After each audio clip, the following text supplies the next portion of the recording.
Magandang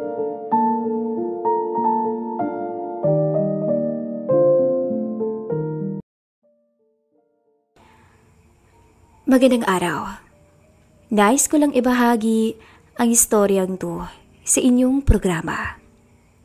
Ako nga pala si Denver, 38 years old at 7 taon ng kasal sa misis kong si Olivia na 35 naman ang edad.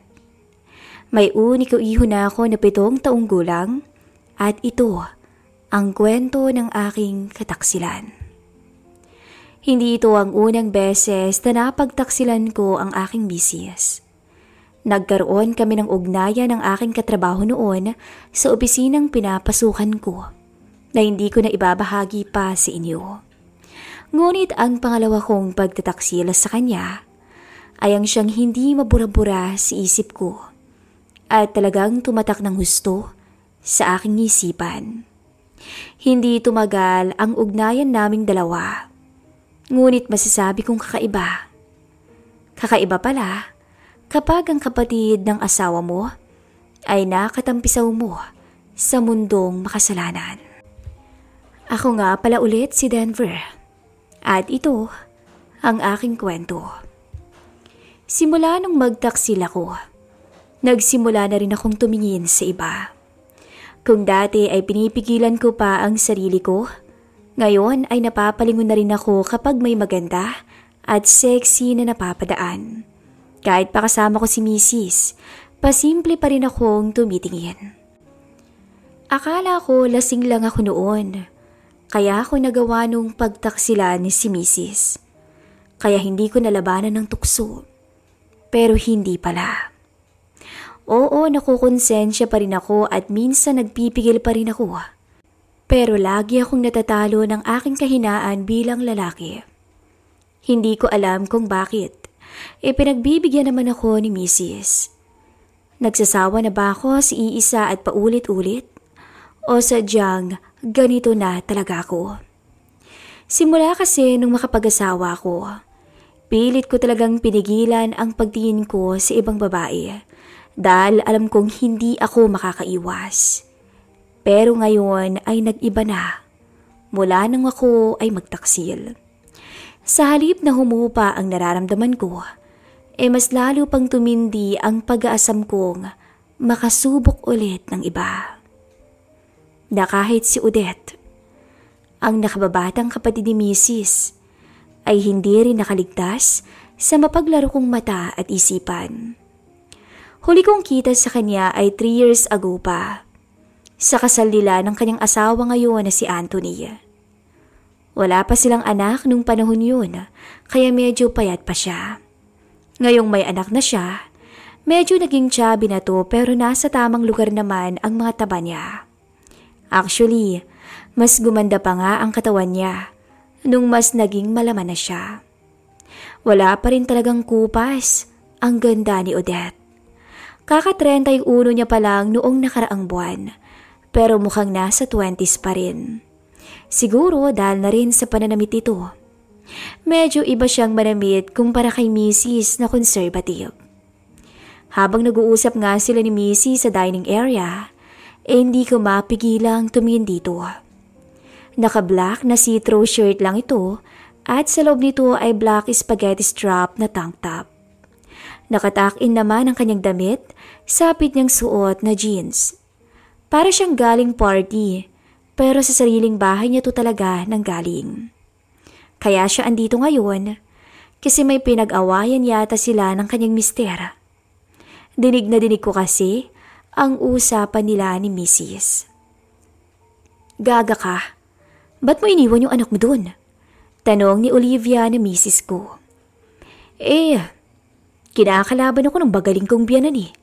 Naiinis nitong sagot. Tong si Anthony naman, kinakampihan pa siya. Di sila mag-alaga ng bata. Hindi rin naman nila ako matitiis. Kasi ako pa rin yung hahanap-hanapin ng anak ko. Nakiusap si Mrs. kung pwedeng sa amin muna pansamantalang manatili si Odette. Hanggat hindi pa sila nagkakabati ng mister at biyanan niya. Pumayag naman ako dahil naiintindihan ko ang sitwasyon nito. At bukod doon, syempre, para araw-araw ko tong masilayan. Hindi kami ganoon ka-close ni Odette, pero hindi rin naman ganoon kalayo ang loob namin sa isa't isa. Saktong closeness lang, pero hindi pa rin kami masyadong nag-usap buong araw. Tumangulang ako nang makita siya para i-acknowledge ang presence niya at pasulyap-sulyap lang din dito. Dahilan ng pag-iiba ng aking nararamdaman. Tsaka lang ako nakalapit sa kanya nang maiwan kaming dalawa sa baba habang nanunood siya ng TV. Gabi na noon at kakatapos lang naming lahat na maghapunan. Nakapagpalit na to ng pambahay, pero ang sexy niya pa rin tignan. Ternong floral na sando at malawag na shorts ang suot nito. Nakahiga naman siya sa sofa namin. Odette, tawag ko dito nang makalapit ako sa kanya. Agad naman siyang napatingin sa akin at umupo para mabigyan ako ng space. Oh kuya, bakit? Umupo ako sa tabi niya pero di ako agad nakapagsalita sa ganda ng kutis nito sa malapitan. Nakakasilaw ang kinis ng legs at braso nito pero syempre hindi ko pinahalata. Kumusta ka na? Narinig ko yung usapan niyo kanina ng ate mo. Ano bang nangyari? Ayun, masyadong pakialamera kasi yung biyanan ko. Lahat na lang pinupuna. Matagal na akong nagtitimpi sa matandang yun. Alam yun ni Anthony. Kaya akala ko maiintindihan niya ako nung bigla na lang ako sumabog at nasagot ko yung mama niya. Eh hindi, kinampihan pa niya. Pambubulalas ni Odette. Hay nako, kung ako sa asawa mo, bumukod na ako kasama kayo ng anak niyo. Mahirap talagang pakisamahan yung mga ganyang klaseng biyanan.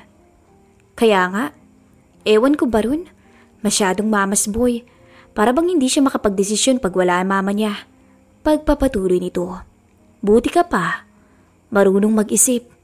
Kaya nga swerte si ate sa'yo eh. Na-flatter naman ako sa sinabi niya kaya ako napatawa. Iniisip niya kaya na mas maswerte siya sa piling ko kaysa sa asawa niya? Huwag kang mag-alala. Marirealize din yun ni Anthony. Sambit ko dito sabay hawak sa kamay niya. Hindi naman niya tinanggal ang pagkakahawak ko rito. At sa halip ay ngumiti pa siya sa akin ng napakatamis. Sana nga. Short but sweet na sagot nito.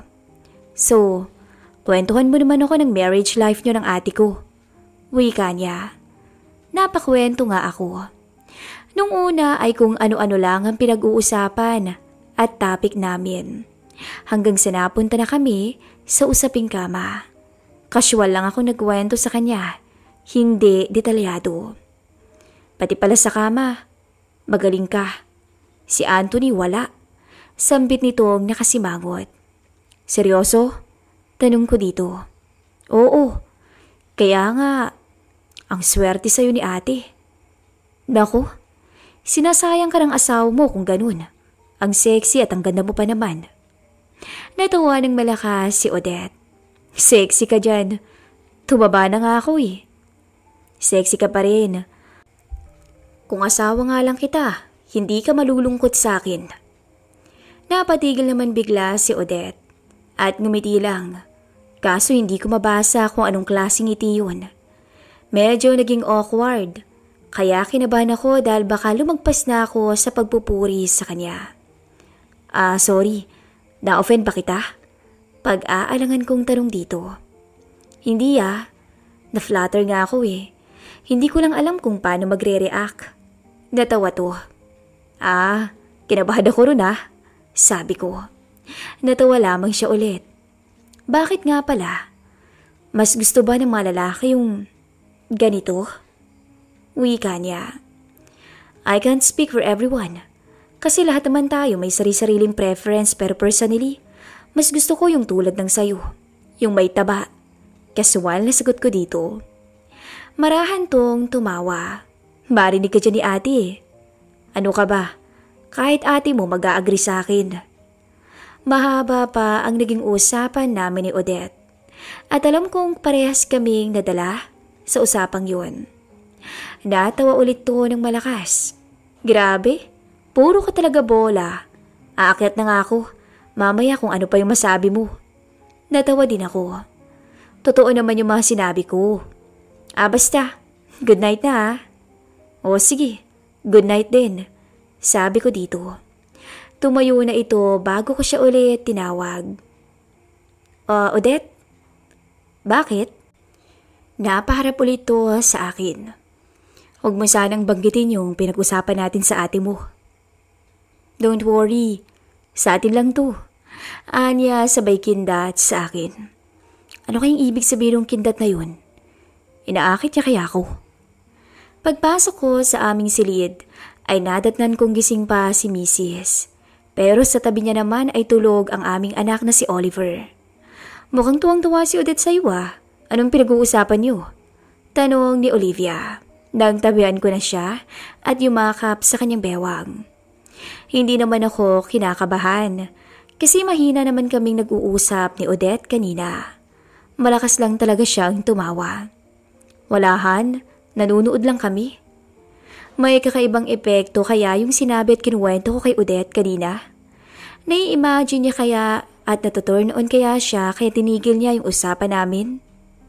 Hindi ko mapigilan ang mapailing habang naaalala ko kanina si Odette. Gusto kong umisa kay Mrs. Kaso hindi ko magawa dahil dito din natulog ang anak naming si Oliver. Napunta kasi kay Odette pansamantala ang kwarto niya habang dito siya mananatili sa bahay namin. Sinubukan kong yakapin si Mrs. at humaplos dito. Ngunit pinigilan niya ako. Sige na Han. Ano ka ba? Andito ang anak natin. Naiinis niyang sinabi. Tulog naman na siya eh. Please, pakiusap ko dito at muli sanang yayakap. Ngunit pinalo niya ulit ako. Denver, wag muna. Ikaw na lang muna dyan kung gusto mo. At dahil doon, hindi ko na ulit sinubukan sa pangatlong pagkakataon. Dahil baka mamaya, magalit na siyang tuluyan. Kaya tinanggal ko na lang ang kamay ko sa pagkakayakap sa kanya. Natulog na lamang ako nang medyo nagtatampo kay Mrs. Wala na rin naman akong magagawa. Kung pwede nga lang si Odette eh. Sa isip-isip ko. Kinabukasan, habang naghahanda kami para sa tanghalian, ay doon palang bumaba si Odette. Kahit bagong gising to ay napakaganda pa rin. Nasilayan ko na naman siya na nasisinagan pa ng konti ng araw. Pero grabe, anong oras na to kaya natulog? At bakit ngayon lang siya nagising? Ano kayang ginawa niya? Sarap ng tulog ah. Bakit kaya? Pagbibiro ko dito na mayroong pinapahiwatig. Nasa kusina pa naman si Mrs. kaya hindi niya ako naririnig. Sira, malamang namamahay ako no? Pahayag nito. Natawa naman ako dahil na-gets niya ang sinabi ko. Pero malay mo, ginawa ko yun para makatulog. Charot. Ay, may pacharot pa. Okay lang naman na umamin ka eh. Hindi naman kita i-judge. Sabi ko. Charot lang naman talaga eh. Anya sabay tawa ng malakas. Bakit ka ba curious? Ikaw sumbong kita kay ate. Joke lang. Pagkasabi ko noon ay nakita ko si Mrs. na papunta na sa amin sa dining area. Dala-dala ang niluto niyang ulam. Kaya agad kong binura ang aking expression sa muka. Si Odette ang lakas talagang tumawa. Sambit ni Olivia habang naglalakad papunta sa amin. Wow! Naglechon mano ka? Anong special occasion? Masiglang tanong dito ni Odette.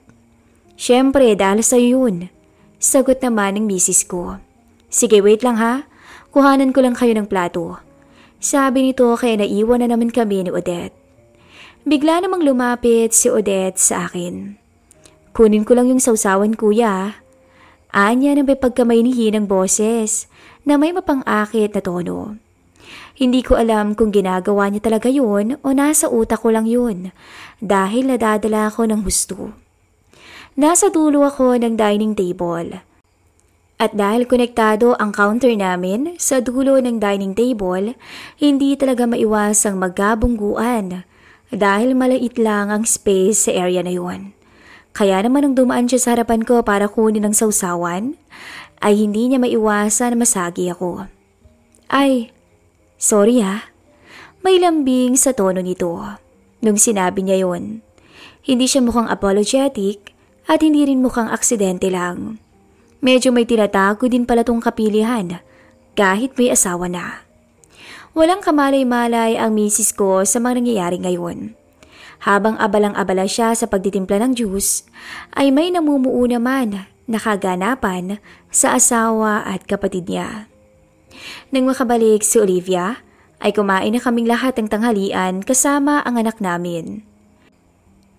Masaya namang nakipagkwentuhan si Odette sa misis ko na para bang wala siyang ginawang kapiluhan sa akin kani-kanina lang.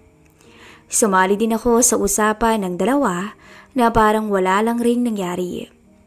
Natapos kaming kumain nang walang kahit na anong kabulastugan kahit sa ilalim ng mesa.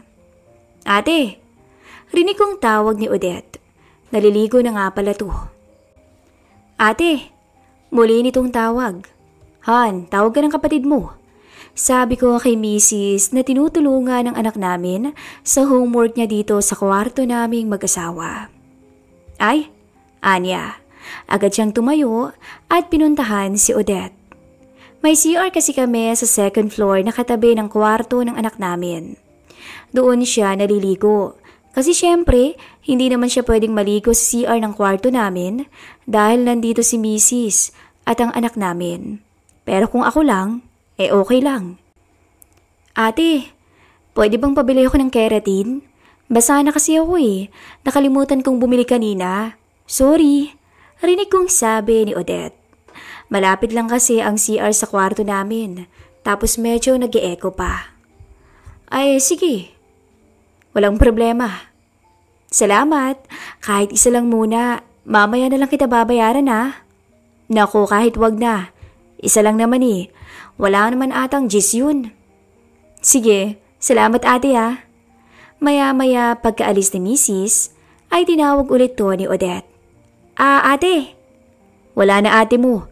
Sagot ko sa kanya mula sa kwarto. Kuya, pwede bang ikaw na lang? Paabot naman ng habonera ko sa kwarto ni Oliver Nasa higaan niya lang. Napatayo naman agad ako sa excitement nang sabihin niya yun. Tumingin muna ako sa anak ko na abalang-abala sa paggawa ng homework niya. Kaya lumabas ako ng silid naming mag-asawa nang hindi niya napapansin. Pagkakuha ko ng habonera ay dali-dali ko siyang nilapitan at kumatok. Ang lakas ng tibok ng puso ko dahil sa excitement. Binuksan niya ng kaunti ang pintuan. Hindi man lamang to nagtago sa likod nito. Kaya bumungad sa akin ang buong kagandahan ni Odette. Naistatwa ko saglit at napatigil, napatulala. Ngumisi lang siya habang ko'y natitigilan. Bilisan mo na, habang wala pa si ate. Wika niya. Pagkasabi niya noon, ay sinunggaban ko siya ng agresibong halik sa labi. Sinulit ko ang pagkakataon. Mabuti na nga lamang at nakabukas ang shower, kaya hindi kami rinig ng aking anak. Ngunit ilang minuto nga ay natigil din kami dahil baka bumalik na si Mrs. at mahuli pa kami. Humanda ka bukas, Odette. Gagawin ko sa iyo ang di kayang gawin ng asawa mo. Paano mo naman yun gagawin? Nandito si ate. Sabi niya. Basta, akong bahala. Lumabas na ako agad kasi baka dumating na si Mrs. Buti na nga lang ay nakabalik na ako sa kwarto namin nang makauwi siya. Natuyo na rin ang konting basa sa boxer shorts ko kaya hindi ko na kailangan pang magpalit. Binigay na ni Olivia ang keratin na pinabili sa kanya ni Odette at binalikan ng anak naming nagpapatulong sa kanyang homework. Buti na lang. At magsisimba si Mrs. at ang anak namin bukas. Sigurado kung hindi sasama si Odette dahil hindi naman yun Katoliko. Magdadahilan na lamang ako bukas para hindi ako makasama. Alam ko ring medyo matatagalan pa sila sa pag-uwi dahil mag-aaya pa ang anak kong kumain sa resto. Kaya sisiguraduhin kong masusulit ko ang buong araw sa piling ni Odette. Lumipas nga ang araw na to. Sinabi ko na rin kay Odette, ang plano ko bukas at talaga namang na-excite to. Wala man lamang bakas ng kahit konting pag-aalangan sa muka o maging sa kilos nito. Napaisip tuloy ako. Hindi yata at hindi ito pinagbibigyan ng asawa sa kama dahil parang sabik na sabik to. O siguro, sadyang mahilig lang din tulad ko. Sorry na lang sa asawa nitong si Anthony kung ako ang hanap-hanapin ni Odette pagkatapos ng magaganap sa amin. At dumating na nga ang araw ng linggo. Pinilit akong ginigising ng asawa ko. Hindi naman ako kumikibo at kunwaring nagtatampo sa kanya dahil hindi niya na naman ako pinagbigyan sa pangalawang pagkakataon. Han, hindi ka ba sasama? Tanong nito habang tinatapik ang balikat ko. Tinanggal ko naman ang pagkakahawak niya dito. Sorry na Han. Ayoko lang mapuyat tayo kasi nga magsisimba tayo. Ayoko. Masakit ulo ko. Walang emosyon kong sinabi para kunwari galit ako. Ay, sige na nga. Samahan mo na lang si Odette dito ha. Total ay hindi pa naman siya gaanong kapamilyar dito. Ani ni Mrs. Sa wakas, sa isip-isip ko naman. Aalis na kami ni Oliver ha? Sorry ulit Han. Dagdag nito sabay halik sa pisngi ko. Hindi pa rin ako kumikibo. Pagkaalis nila ay naghintay pa ako ng mga ilang minuto. Nang makasiguro akong wala na talaga sila sa bahay, nag-toothbrush muna ako bago ako dumiretso sa kwarto ni Odette. Hindi nakalak ang kanyang pintuan at tulog pa to. Nilalapitan ko pa lang to ay excited na ako. Umupo ako sa ulanan niya sa kama at hinaplos ang maamo nitong mukha. Bago ko ibinaba ng dahan-dahan ang kumot. At natuklasan kong wala itong kahit na ano sa sarili. Ganito ba talaga itong matulog? Nakatihaya to kaya bumabalang ang haplos ko sa leeg nito. Papuntang balikat niya na napakakinis din. Doon palang nagising si Odette at ang unang lumabas sa bibig niya ay, "Si ate, nakaalis ng ate mo."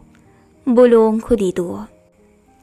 Agad niya namang binalik at pinantayan ang kasidian ng aking mga halik sa kanyang labi. Aangkinin na kita ngayong araw.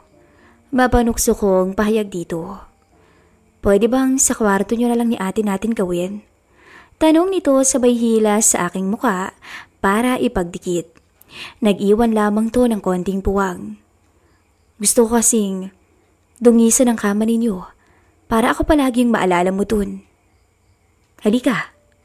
Binuhat ko to ng pa-bridal style habang nagpapalitan pa rin kami papuntang kwarto naming mag-asawa.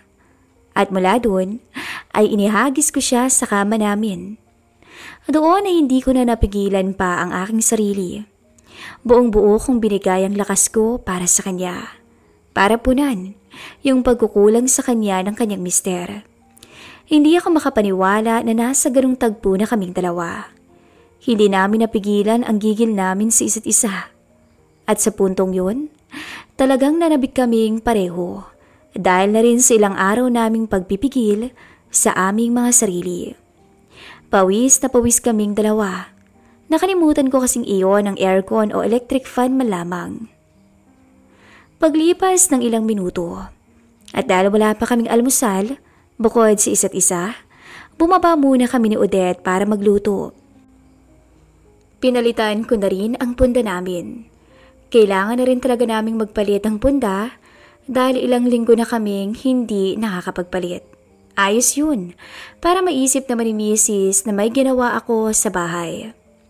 At dahil kami lamang ni Odette ang nasa bahay ngayon, at alam naming mamaya pa si Mrs. at ang anak ko, hindi na kami nag-ayos pa ng sarili.